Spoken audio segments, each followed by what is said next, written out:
Good morning. It's great to be at This Can Happen, a mental health conference here in the O2. Well, I just throw my mind back a year ago when we were here, and the importance of people being really open about their feelings and really open about their concerns. And, it doesn't have to be about very extreme mental health. It's just about open conversations and real conversations.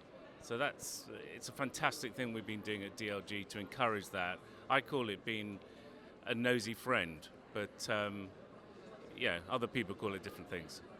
Yeah, it's interesting. It's almost a year to the day since we were here, as you said, and we had our conference, and it's amazing to think how far we've come on the journey. So, for 1,000 of our managers to have been through mental health awareness training, the fact that we had so many people volunteer to become mental health first aiders that, we had to say to 2/3 of our people, not right now, because we were easily able to get a mental health first aider on every floor. And I think that says something incredible about our people, that so many wanted to step into that role and take on that responsibility.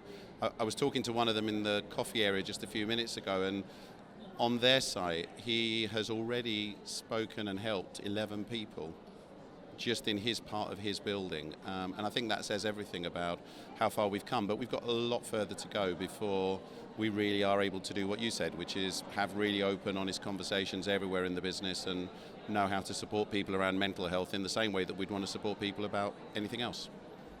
Good afternoon, and thank you for coming to this session. We welcome expert consultant Diane Danzebrink to facilitate this next session, Menopause and Mental Health, and she's being joined on the stage by Susan G. from Yorkshire Water and Katie Taylor from Latte Lounge. Thank you. Good afternoon, everybody. Good afternoon, everyone. It's lovely to see so many of you here to discuss menopause and mental health in the workplace. It's particularly important because it affects everybody, not just women, it affects men too. I'm delighted to be facilitating this session for two reasons. One, because it's something that we really do need to talk about. And secondly, because my own personal menopause story is what's led me here today. My own menopause experience got me to the point where I considered taking my own life. And that is extremely, thankfully, that is still quite rare to hear people say things like that around menopause. But the more I work with it, the more I realise the mental health impacts. So it's important to know that every woman will experience a menopause. 1 in 4 will have very few symptoms. 3 out of 4 will experience symptoms. And 1 in 4 will experience what are described as debilitating symptoms. So affecting their quality of life in some way, shape or form. We currently have more women over 50 in the workplace than we've ever had. We've had an exponential rise since 1994, a 72% rise since 1994. So we have, we have an awful lot more women over 50 years old in the workplace, and so consequently we have a lot more women in the workplace who are going through their menopause in the workplace. I think, one of the things that we need to look at is how we support those women. For example, the NHS, over 70% of NHS staff are women. The average age of them is 43. In my work, I'm either working with businesses and organisations, helping them to understand menopause and how they can support women in the workplace. But the other part of it is that I work with women individually. And in my own personal practice, so far, in the last few months, I've counselled 5 NHS nurses who have all left the workplace because of a lack of support within their organisation. So I don't know what NHS everybody else is looking at, but the one that I'm looking at can't afford to lose NHS nurses at that rate. So I'm going to turn now to the lovely Katie Taylor. And Katie is going to talk to us a little bit about your own experience. So Katie, how did your own experience of menopause manifest for you? And specifically, how did it affect you within your work life? Well, I was 43 years old, so I'm 49 now. I've got 4 kids, and I was looking to go back to work. And I used to work in the charity PR and marketing sector. And I went back to work, ironically, for a mental health charity. Okay. Very, very busy, working, sort of part-time, but full-time part-time. And also, running a home and looking after my kids. And after about 6 months there, I just felt the only way I can describe it is I felt flat. I just was like that. And I'm always a person that's sort of very upbeat and outgoing, and I felt flat. I actually felt I needed to leave the job because I thought, well, obviously I can't cope with having 4 kids, running a home and working. Yeah. And they were fantastic. They gave me as much time off as I wanted, and they were amazing because they're a mental health charity, but I decided it was too embarrassing to go back, so I just left. Mm-hmm. I then started feeling like I literally had no joy in life. Never put it down to menopause because I was 43. And I assumed that happened to women who were over 50, and I was still having periods. So I just thought, well, maybe this is it. Maybe I'm just not a coper. So I went to my GP and said, look, I feel flat. I've got no joy for life. I feel like I'm walking through treacle. I don't seem to be able to hold down a job. Maybe I should just stop. And he said, well, you're depressed, and stuck me on some antidepressants. Have some time off and then go back to work.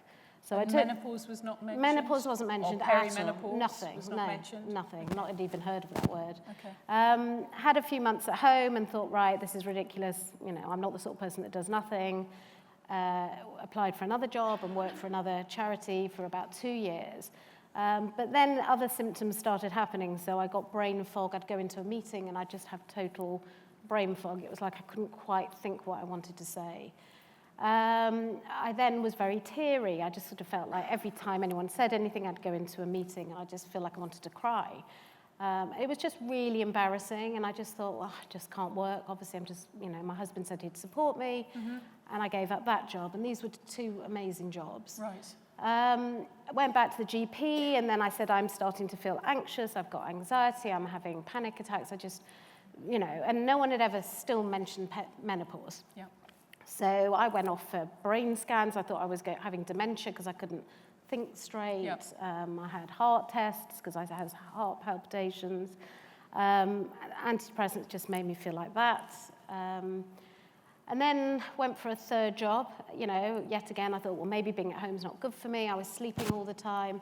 And it was at this point where I was getting very heavy periods suddenly. So I was sleeping a lot. And the doctor said, well, actually, you're now anemic because, you're having very heavy periods. And by then I was 43, 45, about 46. Mm-hmm.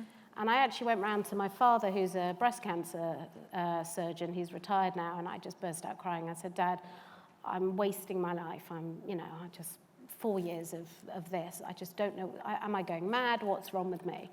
And it would have been helpful if he'd said it 4 years before, but he said, you know what, I want you to go to, he was working at UCH, he said, go and see a gynecologist at UCH, a hormone specialist. Yep.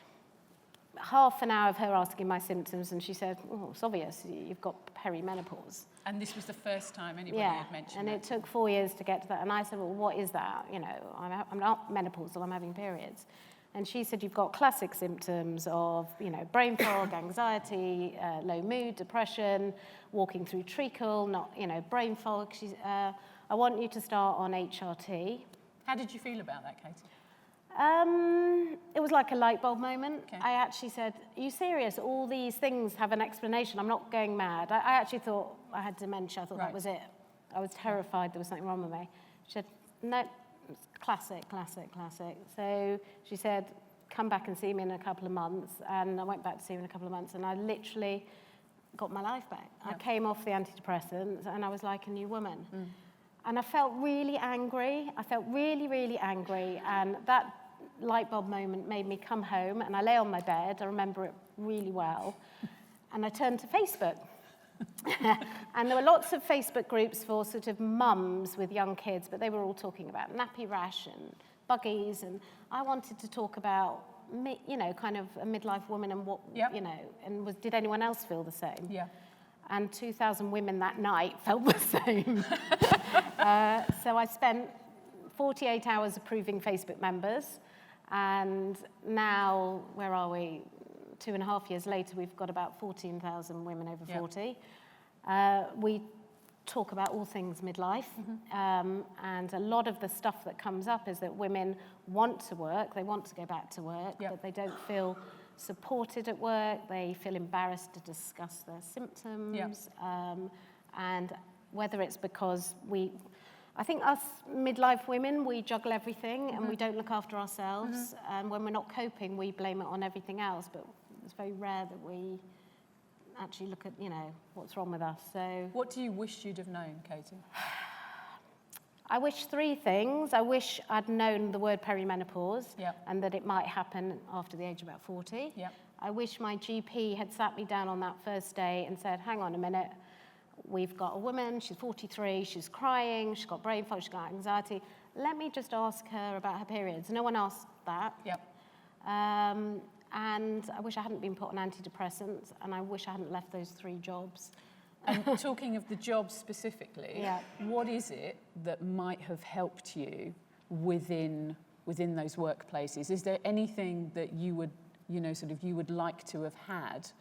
Yeah, I was thinking about that. I think I would have loved to have had a woman my age who knew about perimenopause and menopause, who actually, whether she was my boss or line manager or whatever, had just said, before you take some time off, just come and have a chat with me, and then ask me those questions. And actually, if she had said, before you give in your notice, you can have as much time off as you like, but just go and ask your doctor about this, and maybe give me some leaflets, because that light bulb moment would have saved me a lot of aggro. So essentially having somebody to talk to who understood what you were going through and who could signpost you.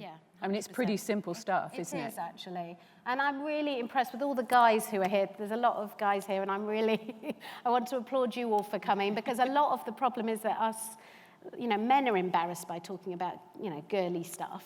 And I think if we can educate the men, that actually we're not just all sort of hormonal nightmare women. You know, there is a reason we're feeling like this. No, and I think, you know, what Katie says is absolutely true.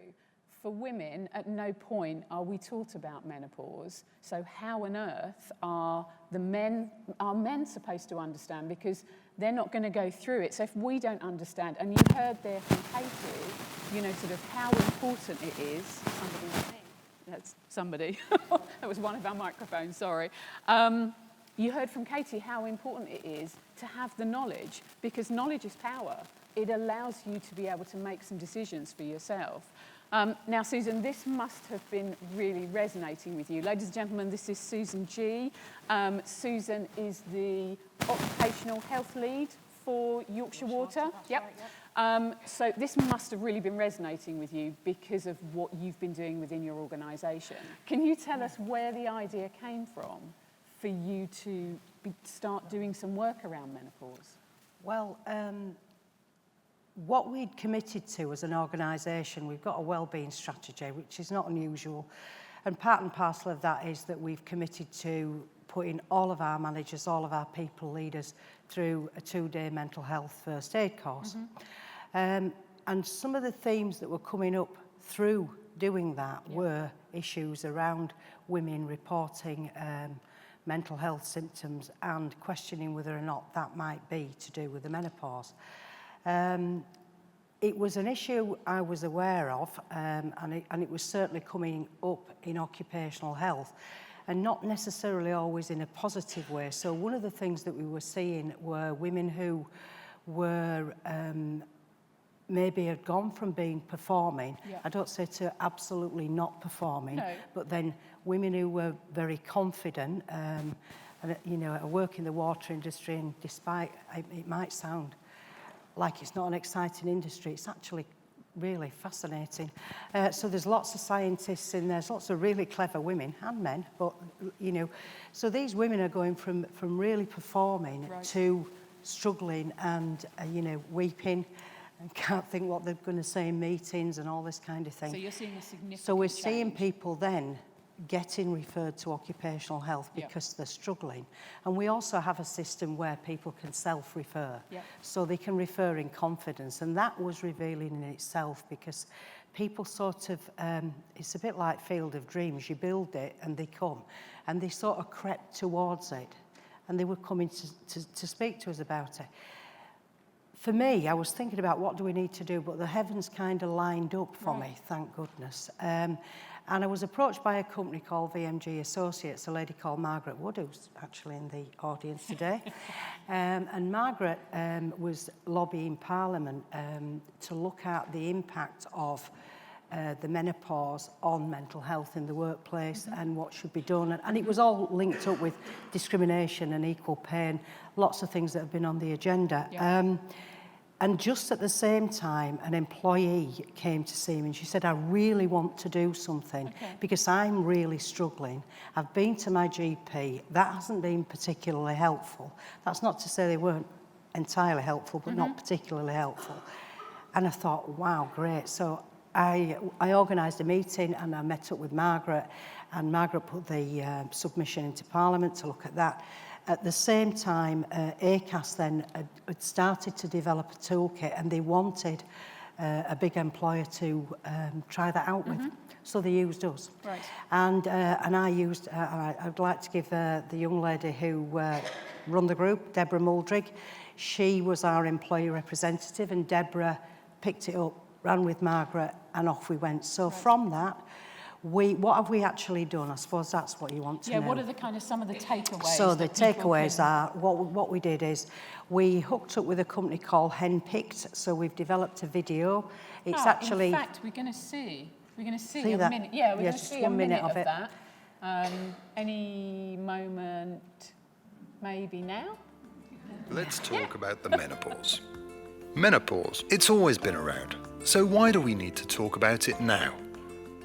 If we go back in time, say to the 1900s, women tended to menopause at 57 and died at 59. Today, on average, women reach menopause at around 51, live to be 82, and work until their late 60s. In fact, around 7 or 8 out of 10 menopausal women are still in work. This is a natural phase in every woman's life. But with 3 out of 4 experiencing menopausal symptoms and 1 in 4 serious symptoms, it's not an easy transition for all. By talking about it openly, no more taboo, and with the right help and support, we can improve that. And it's not something just women need to know about. Everyone does.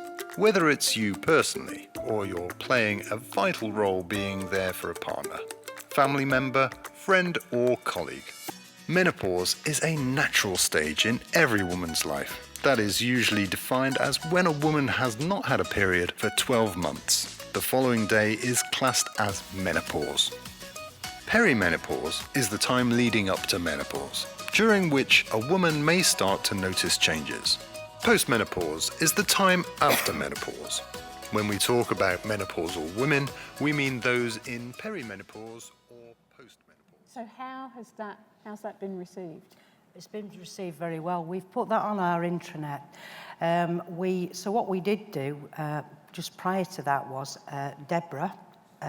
We put together a menopause self-help group. So we advertised it across our organisation and said, right, ladies, if you'd like, and we did exclude men to start with. They're not excluded now, but they were just because lots of women were really anxious about it. We said, right, ladies, if you want to come and talk about this, then we're going to have a meeting. So I've got to confess, the first meeting was just me and Deborah. So we had a bit of a moan. I said, well, I'm on day 2 of my HRT patch. Where are you in your cycle? And then we couldn't remember what we were talking about. No, I'm joking. A few goldfish moments. But actually, the next meeting, we had about 15 women turned up, some of them, and what we did was we encouraged people to share their story, but there was no need to disclose. You didn't have to say anything, they could just come. So that's what we started with. We've since developed a menopause toolkit and a policy. We're getting there with the policy. We're looking to make it part of manager training, so it's a mandatory part of it, so people are inducted with it. And will that all be part of you creating a culture where it's normalised? It's just normalised. So we've now got men that have been interested in it. We've put articles on. We've had... We're lucky enough to work with a number of doctors in the region who have got special interests in menopause. So they've been in and talked to the group. We've had a lady who did mental health toughness questionnaires, like a psychometric testing, to help people build resilience skills. So she came in and did one-to-ones. We funded that so that people could get an understanding about who they are. We've got loads of resources on our intranet, links to. There's a WhatsApp menopause group, which people can just put funny things on, or just have a general moan about things if you like. But and are these things being well utilised? Are they? Very well utilised. So now the group meets every month. As a result of doing the toolkit, we actually presented to ACAS in Birmingham in September. And normally what happens, of course, is I'm head of occupational health, so they asked me to go along and talk about it. But one of the things that's really embedded it is I wanted to give the women a voice. So I asked Deborah to go and present, which she found a bit nerve-wracking. She did really, really well. But I think it's important, if you're going to get these employee groups going, that the credit for where they lie. So I've got to give Margaret credit, but also Deborah. So she went and did it. As a result of that, it got quite a lot of interest. So she went and did it again. For NASA in Leicester. And as a result of that, Margaret's doing some more work, and International Women's Day now looking at this. So considering really it's only a year ago since we first had a conversation about what could we do. This group's now well established. They're, they meet up. What they talk about, who knows? I don't go to every meeting. On another positive, as a result of that group, we've now set up a group for mothers who were returning to work, women who were pregnant, women who were experiencing, the whole anxiety about coming back to work, and also a group for women who and men who are going through IVF and the difficulties that brings. But what we're doing is they're all employee-led groups, so they're not owned by occupational health. We have an oversight of them and an overview, and I think that's really because obviously in the workplace you're bringing together people. There's an ethical issue around, I don't believe everything needs to be led by nurses and doctors, because I think there's some fantastic ideas by people who are just massively enthusiastic. I've got to say that some of our employees have been far more enthusiastic than I could have been at times about the menopause issues. So, if I was going to say to you, what do you want to do in your own workplaces? I think what's really important is to ask people, what do you want? Is to move it from a health needs assessment point of view. It's all well and good saying, well, would yoga help? And it probably would. And as fabulous as I look in Lycra, I'm not going to get into 3 ounces of it at lunchtime with anybody. So I think, what you need to do is you need to ask people, what do you want to do? And have the courage to give them, and also give it time. Because it takes a little bit of time, actually, to just get it bedded down and people to get confidence that it will be confidential and that it will help. And also that everything can't be done in the lunchtime either, by the way. So you get lots of that, can't they do it in the lunchtime? No, they can't. Can they do it after work? No, they can't, because they're all going home to 4 kids and a husband, really and shopping and all the usual things that women are That's really packed interesting out with. Because that's something that you see a lot of with the group, with the Latte Lounge. So Katie has it's a Facebook group, as she said, but it's for women over 40, and it's looking, whilst menopause it's certainly featured, hasn't it? Yeah. You also see a lot of other questions and concerns and worries on there, which are very much about women being part of a sandwich generation. Yeah, and the whole purpose of the group and why I've now set up a website is because this midlife generation, we look after so many people and we don't look after ourselves. So we're looking after our kids, we're looking after our husbands, we're looking after my new dog, we're looking after my parents, and actually this menopause or perimenopause comes crashing in. And actually, if you can't cope, I couldn't function. Yep. So I wasn't looking after anyone that needed me at all. Yep.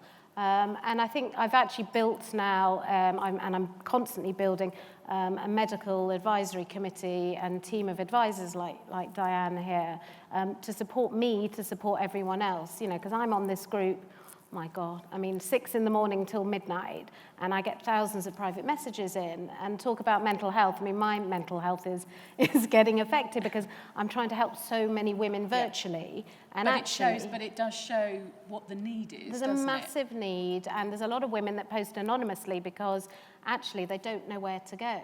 So I feel this huge sense of responsibility that I need to be signposting them to people like you, to my doctors, and we've got people writing blogs on everything, how to cope in work, and so it's a vast, And one of the things that I hear in my work, but also one of the things that I see on your group very often are comments like, I feel so alone, I feel like I'm going mad. Yeah, absolutely. And it's somewhere to have that outlet, isn't it? It is. And where you can find some support. And just feel that you're not alone, you're not going mad.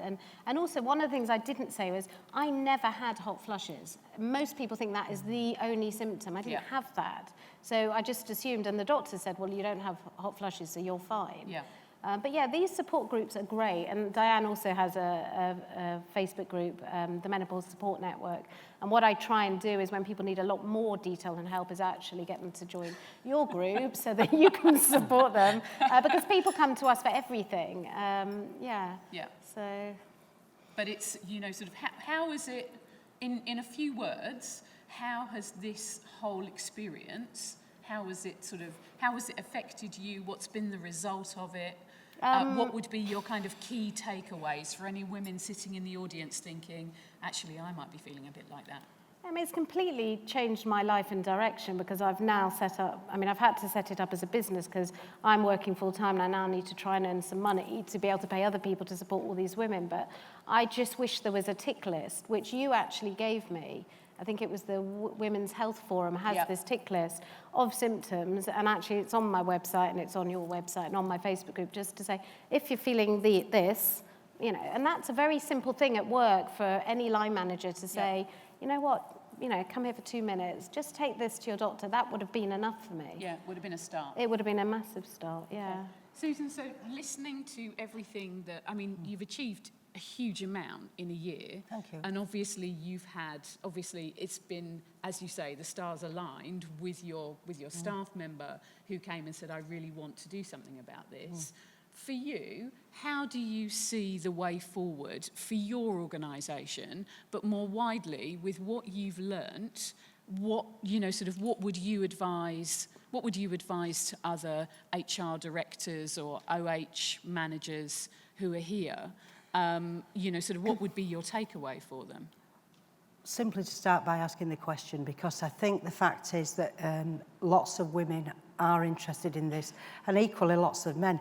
I think if you look at occupational health, at the end of the day, we're looking at workplace, there's a sound business case for doing this, because as you referred to start with, more women are now working for longer because they need to do. There's a huge amount of resource there in the workplace that you don't want to be losing. People leaving jobs when they absolutely don't need to do with a few tweaks.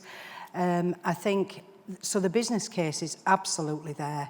And people do worry about, well, how am I going to do this? It's going to cost a lot of money. How will I see a return on investment? But actually, if you utilise the very people who are probably suffering and right in front of you, you'll find actually that they probably can do a much better job than your occupational a health lot can. of the things you've spoken about are very low cost. They You know, are. sort of setting up a support group within the workplace, having, you know, sort of a WhatsApp group.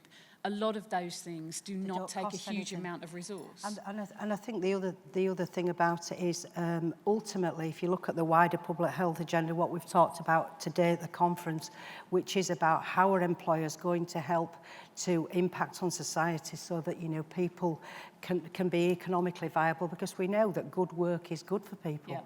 Yeah. Helping women stay in the workplace is absolutely crucial, and this is a really easy, effective and low-cost way of doing so. Yeah. But if you want to spend a little bit of money, Margaret Wood, VMG Associates, is available, as is my two lovelies here. So I think, you know, sort of it's time, if anybody's got any questions, we've got some questions, we're happy to take some questions from you. What have we got? Let's spin around here. I've got my glasses on. Okay, so what are some of the solutions? Well, I hope that you've got a few ideas. External resources to help with research. The Faculty of Occupational Medicine have produced a fabulous 4-page document, really simple. It's got advice for employers and advice for employees, downloadable from their website. Where else are we? How can you deal with severe menopausal insomnia, which severely affects day-to-day functionality? Any thoughts, We've Katie? actually got one of our, well, they're not medical, well, they are actually. We have a sleep expert on the Latte Lounge who actually talks quite a lot about that. But that can often be a symptom, and something, you know. Flexible working. Yeah. Flexible working policies, lots of, you know, it's to be smart about. At the end of the day, most of the time, apart from people who've actually got to be in a particular place at a particular time, most people can be flexible. So particularly where you've got knowledge workers, it's the knowledge that you want, whether they're sitting in the pyjamas having a bit of a bad day in their own kitchen or sitting in an office. Yeah. It's about being smart about when people work and where they work, I think. Yeah, and I think the question around positive information, there is actually a lot of good information out there. I would signpost you to places like the British Menopause Society, have a great website, Women's Health Concern, which is the patient arm of the British Menopause Society, has a lot of information. So there's information that you could use as employers, but also information that you could signpost your team members to.